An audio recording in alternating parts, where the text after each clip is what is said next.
Okay, I'm going to do a quick video today on how to keep your files backed up and synchronized across different computers using Dropbox, and then how to keep them encrypted at the same time using TrueCrypt.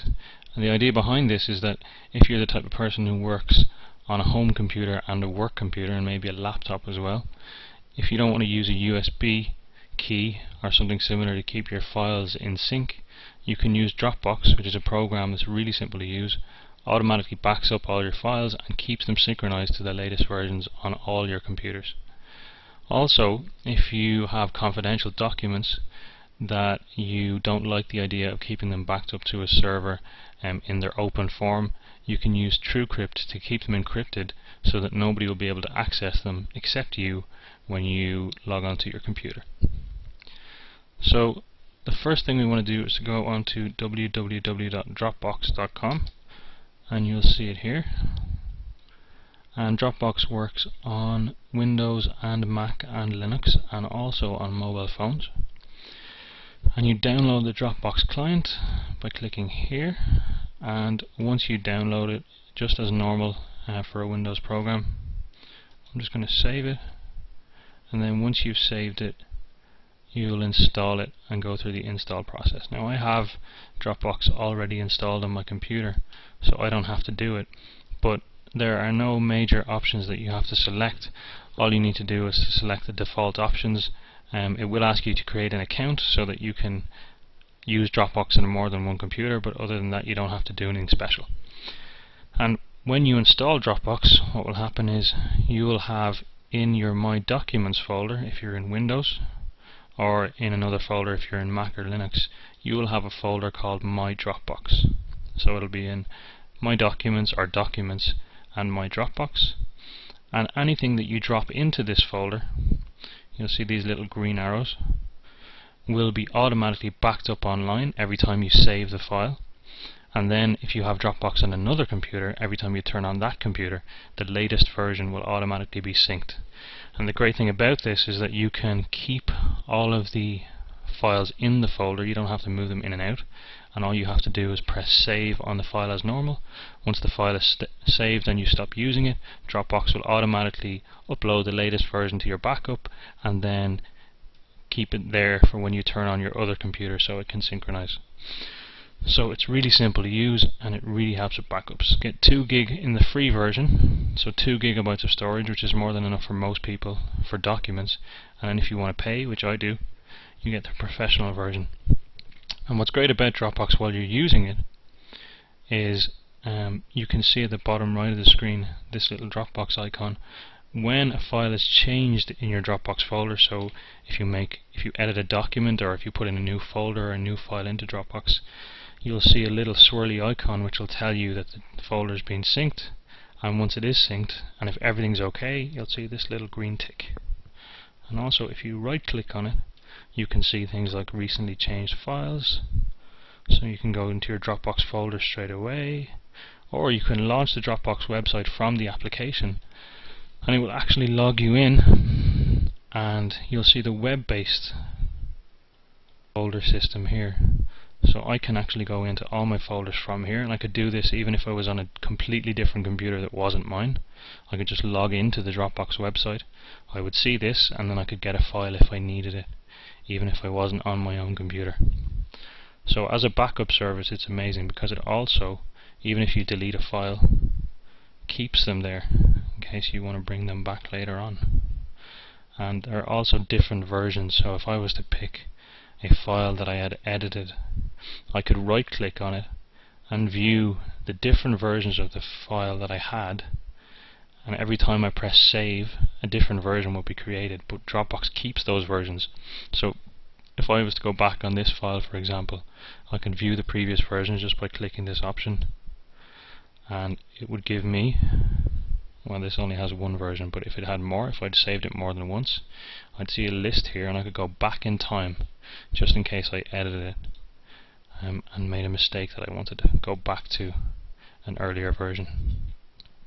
So that's Dropbox, and all you have to do is install it on the computer, give it your email address, make a password, do it on any computer that you work on, and all of your files will automatically be synchronized between them. You don't have to do anything else except that. And the only thing to remember is when you finish editing your files, before you turn off your computer, just make sure you see this green tick so that you know the latest version has been backed up, and that way you won't get any conflicts if you've got one version that's not backed up here and another version that's not backed up on your laptop, and the two of them meet when you switch your computers on. You'll see a conflict and Dropbox won't know what to do with it, and it'll make two files instead. So make sure that it's backed up and synced fully, and it'll work really simply.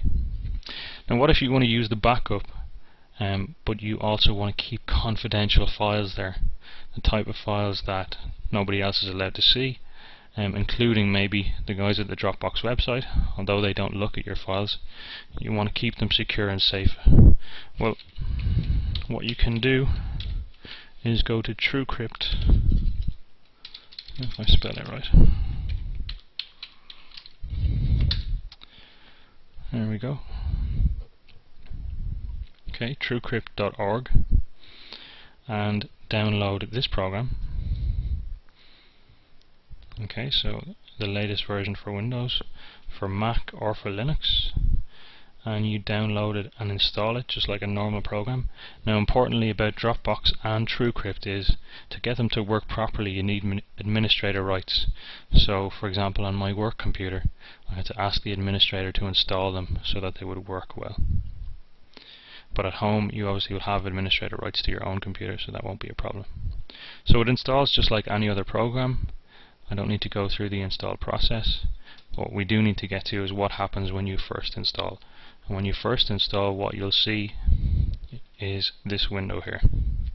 And the idea behind TrueCrypt is you create a container which is like a file of a certain size that you decide, but it's empty. So imagine you create an empty 1 gig file, and inside that file or that container you can drop other files, but it can only be opened with a password. So you create the container is like a box that can only be opened with your password, but other than with your password it's completely encrypted and nobody else can access it. So what we want to do is we want to create an encrypted file container and put it in our Dropbox, so we have an encrypted container that's synchronized between all our computers, and then we can put our work files in there. So we create an encrypted file container, press next. We want a standard TrueCrypt volume, so it gives you options between the standard volume and a hidden volume, which would be invisible. Now if you need super secrecy you could make a hidden volume, but we don't need super secrecy, we just need a volume that nobody else can access. So I'm going to keep it as standard, and you decide where you're going to put it. So let's select a place, and I'm just going to put it in my documents. Now this is what I was talking about earlier on, is what you want to do is put it inside your Dropbox, so that when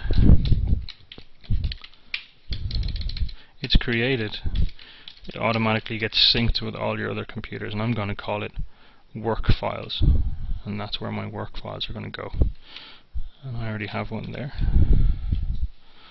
Okay, so that's where I'm going to put it. I press next. Now the encryption algorithm is not something that we necessarily need to worry too much about.